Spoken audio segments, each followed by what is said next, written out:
Hello guys, hope you're all well and keeping safe. Today I wanted to do a video about COVID-19 and the impact of COVID-19 on teaching in China, because as we do interviews for this program, understandably this is a topic we get loads of questions about, and I just wanted to kind of share everything I know in terms of partners in China, schools that we work with. We've got a network of recent participants, some of whom are still in China at the moment, so I've spoken to all of them recently. So just a few updates, and I want to split it into basically two parts. The first part is about kind of the current situation when it comes to the teaching market in China, and we're speaking in January 2021. And then for the second part, a few points about sort of the medium term and sort of, if you're looking at this, what you might expect. So the first point is that, at the moment, unfortunately, getting to China is really, really difficult. As COVID-19 went global, China closed its borders in March 2020. Ever since then, there's been a few moments where you could get in. Luckily, we've had a few teachers on the program who were able to fly out to China sort of towards the end of last year, when it was sort of the best period to do that. However, most of the times, especially at sort of peaks in virus cases across the world, it's been pretty much totally impossible to get to China, and at the current moment is in that category. It's not possible at the very moment to go. In terms of the outlook, depending of course on the conditions and how everything happens, hopefully, knock wood, it all improves very quickly. I'd say the most likely, the most optimistic scenario I would have for people to arrive in China based on the current situation would be April this year. And as vaccinations really ramp up, I'd say the latest I'd expect it would be late summer, so August, September, which is always a really big intake for teachers anyway. So that's really good timing in that sense. Another side effect of all of this is that in terms of the current situation, the second point is there's basically been a shortage of teachers, a very significant shortage of teachers at the moment. So that's been very beneficial to the people I mentioned who are currently in China already, teachers who've joined this program or other programs like this in previous years.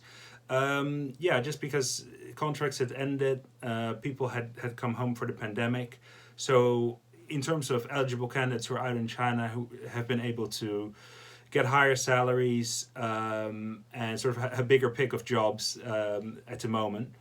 Of course, another effect of this is also that there's just been some instability in the market because, as companies and schools find it so difficult to attract suitable candidates, some of the commercial elements of the market have found it understandably very difficult. But it also means that the demand in itself remains very strong, in China. I think basically, this is now coming up to 2 decades of China really valuing English and oral English, especially in terms of the education system. So it's become a massive market in China.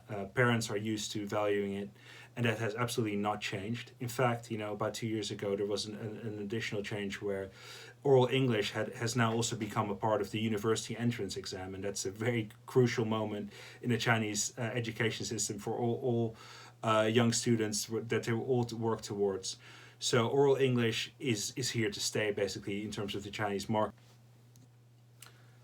Okay, so now looking at the medium-term effects of the current situation and what it might look like, sort of, let's say, from the end of this year, let's say August, September onwards, when travel becomes easier again, what might you expect then?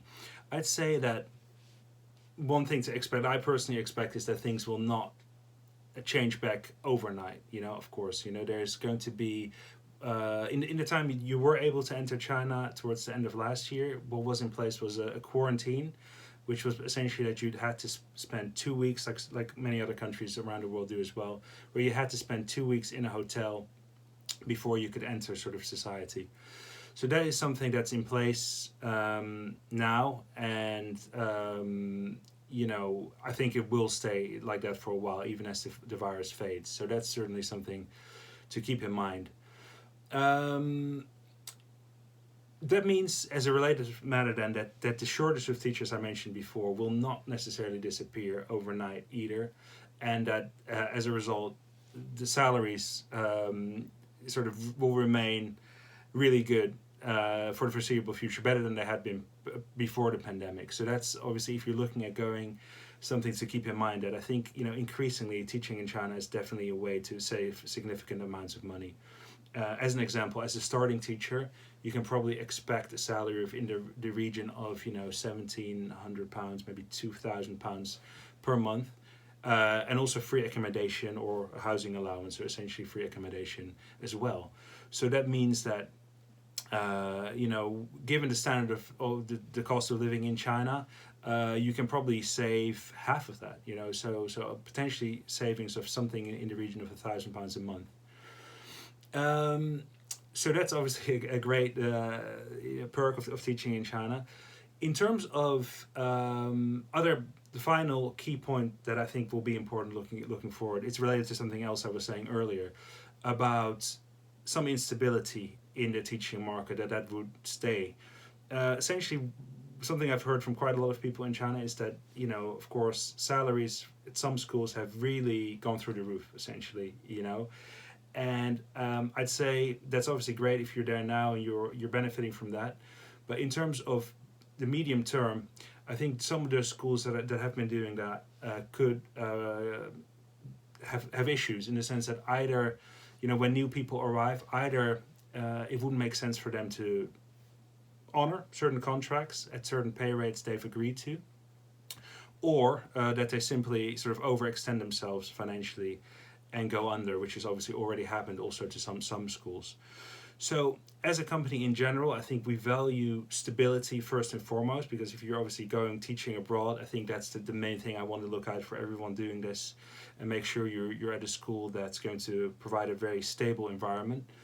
So as a company, you know, while we of course want to help you make the most of the financial opportunities that do exist in China and help you maximize your salary, we do want to steer clear a little bit from companies that pay very excessive salaries that don't seem sustainable. So whether you go with this company or not, I'd say that's definitely something to sort of look into. Generally, I find that the best course of action is, you know, government schools, in the sense that they are financially more stable, so sort of state schools Monday to Friday. And of course, also within the private training center schools, there's also loads of really, really good schools. And I think the key factor there to look out for, and that we also look out for, is ultimately sort of how long they've been around, and how they've sort of fared through the pandemic as well. So yeah, hopefully this has been useful. I'd say if you're interested in getting involved, definitely check out our website. Down in the link below, there's some links to our particular site. Even if you don't go with our company, I'd definitely say, you know, teaching in China is an amazing opportunity. So definitely go look into it. In terms of kind of interactive contact with us, you know, we've got a lot more interesting YouTube content coming up, including from quite a few of the guys that I've been speaking to recently who are currently in China. So look out on our channel for that, and definitely subscribe to us as well. If you just like to have a chat with us more directly, I think the Zoom calls that we do sort of roughly every 5 to 6 weeks are a really good opportunity to do it. In the link below, there's some information on that as well. The next one is the 24th of February. So there's sort of hour-long calls where I'm joined by two of our alumni, Fabienne and James, who've spent time in China a year. And it's just a free-flowing chat about all things related to China. So hopefully see you in one of those.